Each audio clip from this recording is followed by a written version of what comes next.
What's going on, everyone? Welcome back to the spot where we kick back and react to all kind of different things. Alright, so what we got going on today? We're about to check out something from FACTSOPEDIA. It's been a while since I did one of these, but this video caught my eye. This one, Disney closes its water park. The reason why is creepy. Alright, sounds interesting. Sounds like one of the videos like checking out. So we're going to get into this, see what stories they have from the dark side of Disney. Let's go. Aesthetic may be one of family-friendly entertainment. The truth is there is a dark underbelly to the empire Walt Disney built. When that giggling mouse steps out of the way, you'll see there's more than meets the eye. These are 20 secrets Disney doesn't want you to know. All right, here we go. Number 20. Disney's first water park, River Country, and its mysterious closure.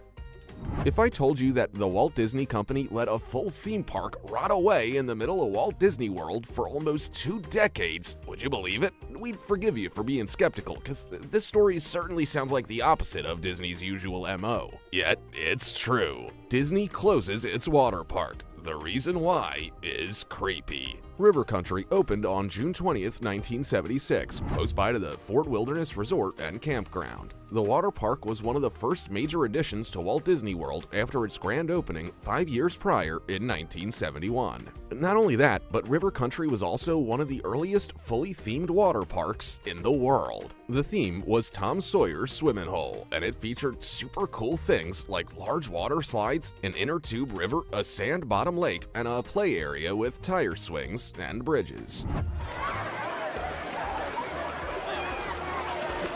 Most of these attractions would become industry standard at water parks all over the world. By 2001, the complex had expanded to include 3 more theme parks, over 30 hotels, and 2 more water parks. The latter would be the beginning of the end for River Country. While the park was revolutionary when it opened, now it not only had been surpassed by other competitors, but also by Disney's own Typhoon Lagoon and Blizzard Beach. Less and less people visited River Country until it had to close.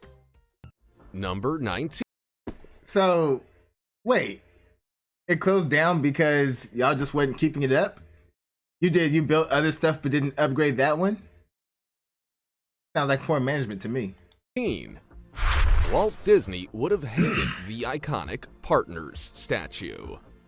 Not many people know this, but the iconic Partners statue that welcomes visitors in the hub just in front of the castle's elaborate entrance would not have been approved by Walt Disney himself. Despite being a beloved part of the park, a statue that thousands, if not millions of guests have taken photos of, if Walt Disney was still alive, the statue wouldn't even be there at all. Why? Well, while he was still with us, Walt Disney was rather extremely adamant that he never wanted a statue of himself made. Certainly not one that would be placed in his theme park, to the point that he gave his widow, Lillian, instructions to respect his wishes after his passing, which she did for decades. So Walt never commissioned a statue of himself. He thought that statues are only for dead people. But it would seem that Gibson, the artist responsible for the majority of sculptures at the park, like the one of President Abraham Lincoln, and a Disney legend at this point, tried to make a bust of Disney to present to him as a gift. Of course, he didn't receive the reaction he was expecting back then, but he never destroyed the bust. That's how they got the proportions right for the sculpture we can see at the park today.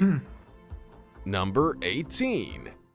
But he never went in the first place, so I'm like, you can't just respect the man's wishes? I mean, I get it on this side, have it in the park for his legacy and everything, but if part of his legacy was that he didn't want it, then I don't know.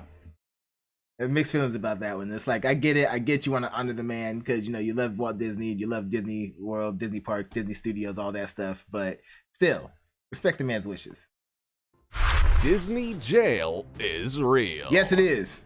The last place in the world that you would imagine has Thankfully, I'm not speaking from experience, but I know about it. I've heard plenty of stories about the Disney jail, so let's go. A jail where people get locked up for misbehaving is probably Disneyland, right? Well, it would seem that people misbehave everywhere, even in the happiest place on Earth. But how can a theme park that's meant for family fun time address the issue of people doing what they're not supposed to? With a tiny little jail and dozens of security guards trained to be as discreet as possible, Disney Disney has, in fact, employed a number of secret procedures to ensure incidents are well taken care of, but without drawing too much or any direct attention to the matter. And this is not as easy as it sounds, especially with so many guests present on the premises at all times. There are undercover cops and smiley security guards roaming the park at any given moment, and they're so good at their jobs that they I've had a couple of friends and relatives who have worked for Disney as plainclothes security guards. They're meant to look like, you know, people visiting, just having a good time, but really they're watching everything. So yeah, the guy buying himself a snack and everything and a drink at the little food thing just might be somebody watching for your safety.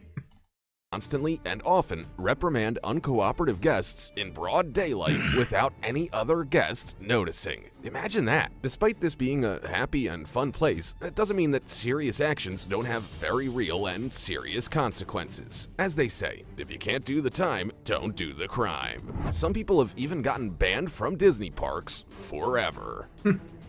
Number 17. Being banned doesn't surprise me. Some people just don't know how to act. It's like you gotta ban certain people. You just got to. Mickey is hidden all over the parks.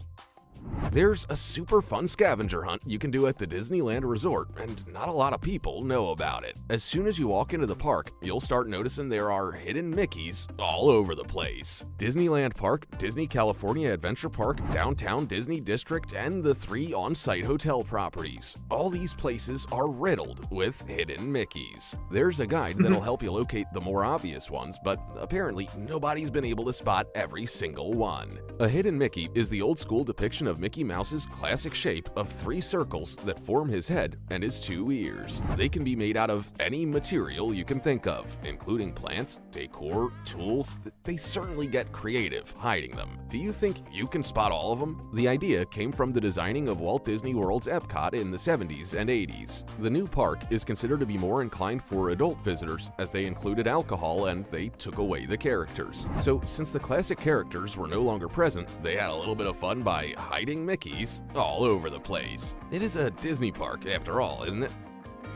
Number 16. Hey, that sounds like something fun to do. Scavenger hunt, see if you can find all the Mickeys. That's something that's like you can see like Mr. Beast doing or something. It's like a grand video. Gonna find everyone in existence, you know? Cinderella's castle has a secret suite. So apparently, Disney World has a secret hotel room inside of Cinderella's castle, and it is the most exclusive room in the whole park. You can only stay there if you are personally invited. In other words, you get invited if you are a celebrity or super mega rich. But now you can experience the secret Cinderella room vicariously, as Disney has recently revealed what it is to stay there. They actually posted a video on their official TikTok account, but this room wasn't always just an attraction. In fact, it has lots of historical importance attached to it. The Cinderella Suite was originally built for Walt Disney himself, but he unfortunately died before he could ever stay there. Many A-listers and VIPs have stayed at the secret room, which also opens on occasion for competition winners. Amongst the superstars that have stayed at the Cinderella Suite are Kevin Jonas and his wife Danielle in 2010, Tom Cruise and his daughter Suri in 2012, Mariah Carey, Nick Cannon and their twins in 2013, Neil Patrick Harris with his husband and their twins in 2013, and also Katy Perry in 2014. Some rumors have been going around claiming that one family offered the park $40,000 to stay for just one night, but they very politely declined. That's how exclusive this room is. Number 15. When 40 grand isn't enough, you get turned down. It's like, how much do you want from me? How much? Then you get mad because some celebrity got invited for free. Oh, cold-blooded. There are human remains in the Haunted Mansion. Despite the fact that a haunted house attraction is supposed to be scary, you would never expect to find actual human remains there, right? Well, at the Haunted Mansion ride at Disneyland, that is the case, and here's why. David Koenig, a former Disney employee, wrote in his 1994 book called Mouse Tales, the story of a group of tourists that requested a little bit of extra time on the ride. They simply wanted to hold a quick memorial for a 7-year-old boy that had recently passed away.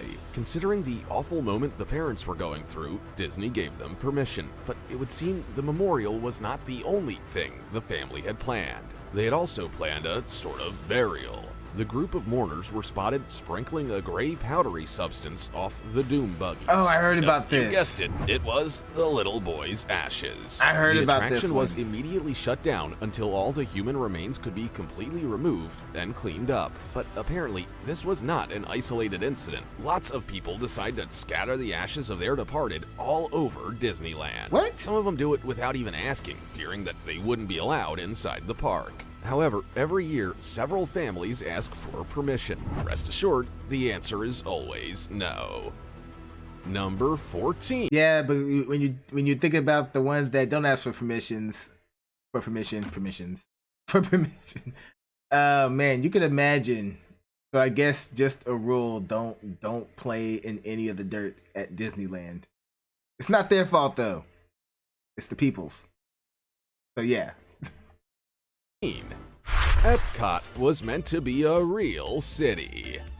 Did you know that Epcot stands for the Experimental Prototype Community of Tomorrow? Originally, it was a concept that Walt Disney had imagined for a planned community. Of course, he never got to finish it. The concept was developed by WED Enterprises in the 60s. Walt wanted Epcot to be a real city that would never cease to be a living blueprint of the future. In other words, a city that would house its workers, and he would be the president, so to speak. And it wasn't just a vision. Walt Disney was supposed to be a huge part of the Florida project, what we know today as Disney Orlando. He even purchased a massive property of undeveloped land there during the 60s. Walt wanted Epcot to be a utopian autocratic company town completely controlled by himself. The city would feature commercial, residential, industrial, and recreational centers, all connected by a giant multimodal transportation system. The more you think about it, the scarier it gets. A city controlled by one man that pays everyone's salaries and that owns all the infrastructure sounds a little bit like a dictatorship, doesn't it? He claimed he invested in this concept. That whole setup sounds like a third world country right there. Oh man, I would not have wanted to work for that or be in that situation. I don't care. I don't care how nice Walt Disney was. That's a recipe for disaster right there. Like a dictatorship, doesn't it? He claimed he invested in this concept to try to fix the chaotic and inefficient nature created by urban sprawl during the 60s, but some people believe that the city plan was a tad totalitarian. What do you think? Number 13. The horses on Main Street really are louder than the average horse. No sound says classic small-town America like the sound of a clip-clopping horse, don't you think? At least the people at Disney definitely agree, and that is why they've made some changes to their horses. When you walk down Main Street, you will hear a particularly loud sound of horseshoes all the way through. This is due to the fact that the horses at the theme park wear very special shoes that are coated with polyurethane. Not only does this give the horses better traction as they walk up and down the street, but they also make them sound louder, so everybody gets that old-timey feeling. The clip-clopping sound transports you instantly, almost like being in a movie. But this is not the only funny anecdote that involves loud sounds and horses at Disneyland. When Walt Disney first opened the park, they trained the horses to prepare for huge crowds by having them walk in a tent with loud noises blaring at them through speakers. The horses currently housed at Circle D Corral still go through a process to introduce them to being on stage, but the blaring speakers are long gone because several animal protection associations complained. Each horse gets a minimum of 30 hours of training before going on stage. Their work days are 4 hours long and they get a 2-day weekend. Number 12. Horses got a better work schedule than most people these days. What? 4 hours a day and weekends off? Oh, come on now. Come on now. Was it just 2 days or you say weekends? 30 hours of training before going on stage. Their work days are 4 hours long and they get a 2-day weekend. Yep. Oh, that doesn't mean Saturday and Sunday specifically, but still 2 days off, 4-hour day, all the amenities that they need. Horses over here living better than most people working minimum wage, I swear. Number 12. The boats don't really float. Making a man-made river or lake deep enough where boats can actually float wouldn't only cost a fortune, but it would also be quite unpredictable to work with. If the water freezes or if the boat tilts for whatever reason, people can be in danger. And the engineers at Disney knew this, so they had to get creative with all the rides and attractions that involve a boat. The solution they found is quite simple yet effective. Instead of floating around, the boats are all on tracks. I mean, that's simple enough. Pretty much like any other ride at the park, only this one has a bit of water to give kids the illusion that they're floating around. In fact, they put dye in the water so the guests can't see the tracks hidden just under the surface. The river around Tom Sawyer Island is dyed green and brown, and there's only about 18 inches of water depth. But it would seem that 18 inches is more than enough because the illusion is perfect. The huge boat really does look like it's floating. Number 11. Why the waterways are so green. Did you know that all the waterways at Disneyland are interconnected? They designed it this way so that they may go through a natural process of filtration and destagnation, just like natural lakes and ponds do. Also, Smart. by connecting all the waterways, the rivers and moats could act like a single body of water and prevent fouling like an abandoned swimming pool. Yikes. They're all connected via underground tubes that allow aquatic life to pass through.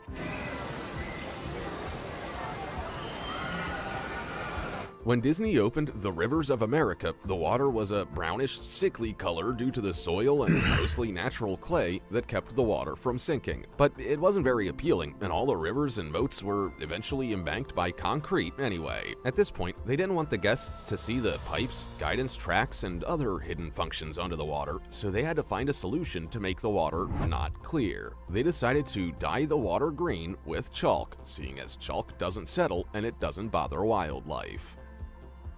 Number 10. Wait times are often overestimated.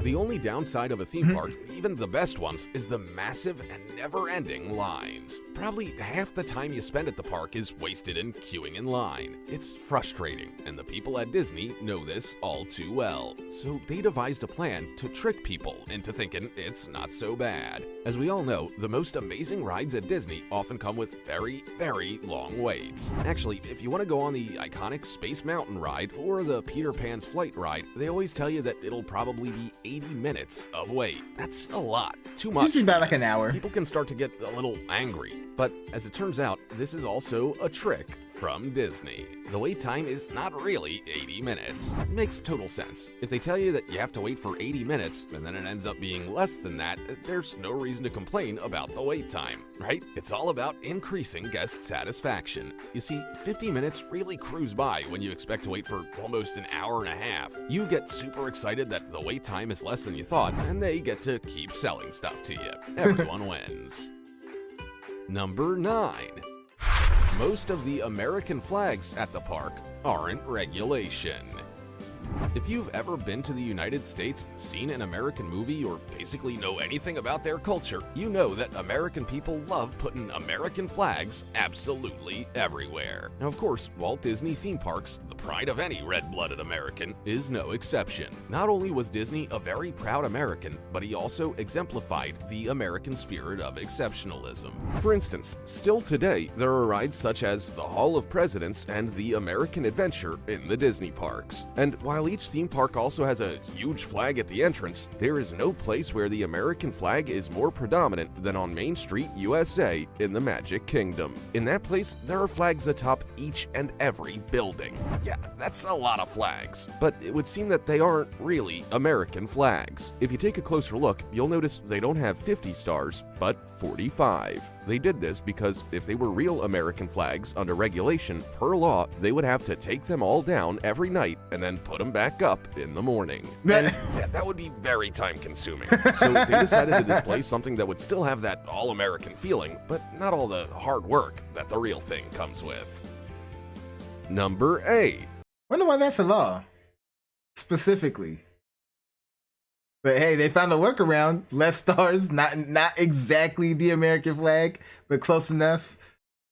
Oh, okay. That's just being slick. Animal Kingdom sign has a dragon for a reason. If you look at the Animal Kingdom logo in Disney Park, you'll probably notice that there's an animal that isn't quite like the others. A lion, an elephant, a rhino, and a dragon. Dragons are very cool, sure, but last time I checked, dragons have never existed outside of myths, legends, or fantasy novels. But that is exactly the point of this logo. Believe it or not, dragons were actually a part of the original Animal Kingdom concept. In fact, the winged giant lizard was meant to be front and center in a long since forgotten part of the park that was called Beastly Kingdom, as in beasts that don't necessarily exist, like unicorns or griffins. Beastly Kingdom was meant to be the showstopper of the second part of Animal Kingdom, and it was meant to be located in the part of the park that is now home to a little magical land called Pandora. Beastly Kingdom was also meant to teach children about 3 types of creatures: real, extinct, and imaginary. When Animal Kingdom first opened up in 1998, they had already built the first 2 sections, and they had full intentions of bringing the imaginary section to life later. Alas, it never really happened, but the dragon kinda stayed on the logo as a reminder. Huh. Interesting. Number 7. They constantly pump scents through the park. Oh yeah, I know about that. Sorry to break the illusion, Food but Disney's everywhere. theme parks are not just a magical place for children to have the time of their lives. They are also huge, well-oiled, money-making machines. Disney is a company, after all, worried about making healthy profits. At the park, while the atmosphere, attractions, and characters contribute to the whimsical feeling and the overall sentiment of wonder, the people at Disney spend a lot of resources making sure that not only will you leave with fresh and new lifelong memories, but also that you spend the most amount of money while you're there. So, what can trigger both the inner child in all of us and also get people loose with their wallet? One word: sense. Smell is one of the most powerful senses when it comes to unlocking or engraving a memory in your brain, and Disney knows that. Their solution is quite simple. They incorporated pleasant aromas via smellitizers that pump out powerful scents in a very discreet yet precisely timed manner. For instance, they'll make sure you smell a delicious and appetizing candy and pastry scent near the bakery and confectionery on Main Street, so you'll feel more inclined to purchase some baked goods and candy. Number 6. Yep, I know all about that one. The Matterhorn has a secret basketball court. What? Have you ever noticed that the Matterhorn bobsleds never quite reach the top of the fake mountain? This is not arbitrary, as the upper third of the mountain is actually open inside. Want to know why? Well, there's a bunch of stuff up there. There's room for storage, staircases, and the park's secret Matterhorn basketball court. Okay, I know what you're thinking. How could an entire basketball court fit up there? Not hard. It's pretty big. To be honest, it's not a Regulation Pro basketball court. It's a small one, granted, but it has a full backboard and net. The court is located in the small attic-like space in what used to be a sort of break room for the cast members. You may not know this if you're too young, but there used to be climbers going up and down Matterhorn Mountain all the time. They were actors, of course, there to enhance the show, and like any other worker, they needed to go on breaks. But where to go on a break when you're climbing up and down a mountain? Well, at the top, of course, and that's how this secret room came to be. They installed a little basketball court to pass the time and have some fun. Today, it's kind of abandoned, but it's still there. Number 5. The Twilight Zone Tower of Terror screams are fake. By this point in the video, you're probably getting used to the idea that everything in Disney's theme parks is fake, and the screams you can hear when you're close to the Tower of Terror located in Disney's Hollywood studios are no exception. You can even hear the screams coming from the top of the tower as you walk down Sunset Boulevard. But as it turns out, the screams aren't actually real. In fact, according to a recently published report, the screams are pre-recorded. The next time you're around the Tower of Terror, listen closely. You'll find that the screams are a little too similar, not to say identical, each go-around. They made this so people will want to go on the ride, simple as that. They even studied the acoustics of the site and strategically placed speakers on the walkways near the ride. It is an awesome ride for all the adrenaline and thrill seekers out there. For those who've never experienced it, it basically drops the guests directly into the Twilight Zone every few seconds. Well, it might feel like they are, but they're not. In fact, they are being pulled. Some very smart engineers have come up with a kind of technology that pulls the elevator car down faster than gravity itself, which results in the awesome butts off the seat levitation kind of effect we all love. Number 4. So, faster than terminal velocity, huh? Interesting. If I guess it's safe enough to do, they do it. Oh man. The scents, the smells, the noises, everything is immersion. Everything is immersion. Real human skull in Pirates of the Caribbean Disneyland.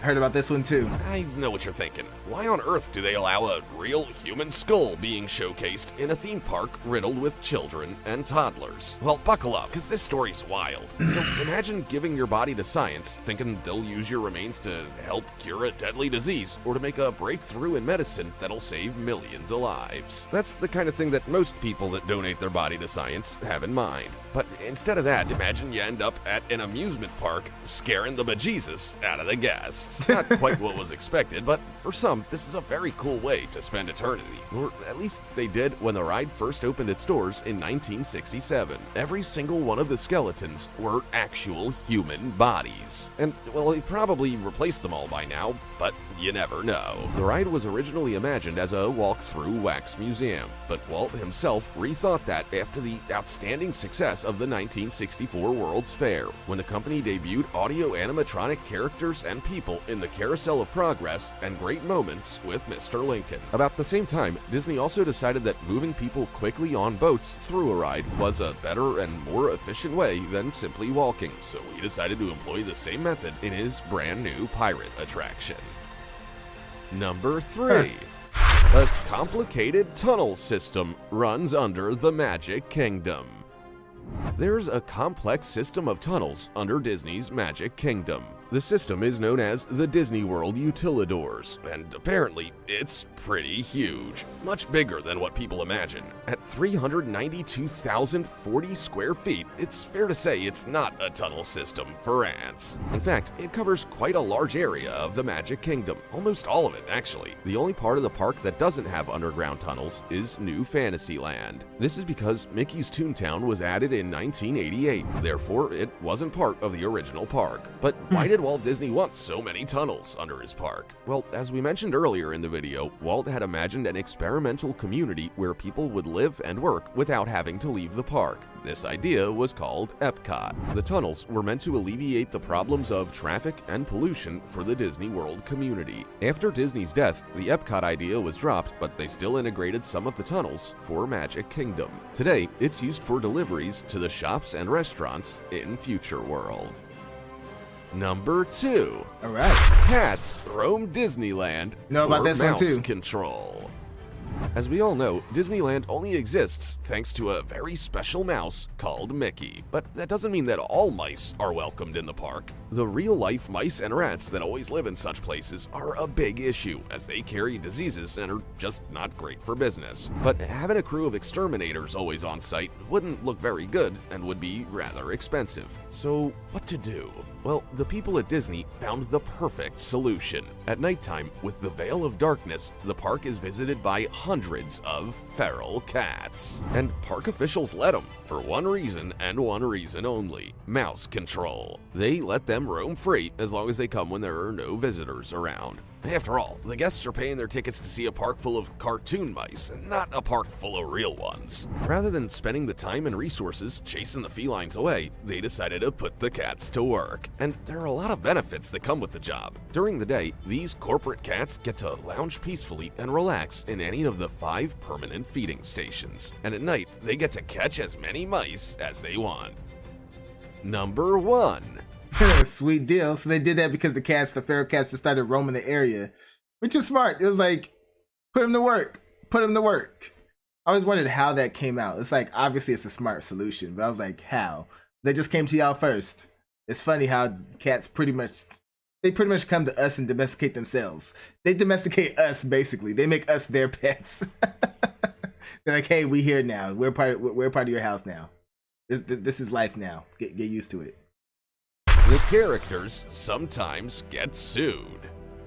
Who would sue a beloved children's cartoon character? Could you imagine plenty of Winnie the people. Pooh in court, or Daffy Duck? Preposterous. Well, apparently, Disney's characters have actually been dragged into courtrooms more than once. Well, not exactly the characters per se, but the actors inside the costumes. The question is, are the cast members really misbehaving, or is there something else going on?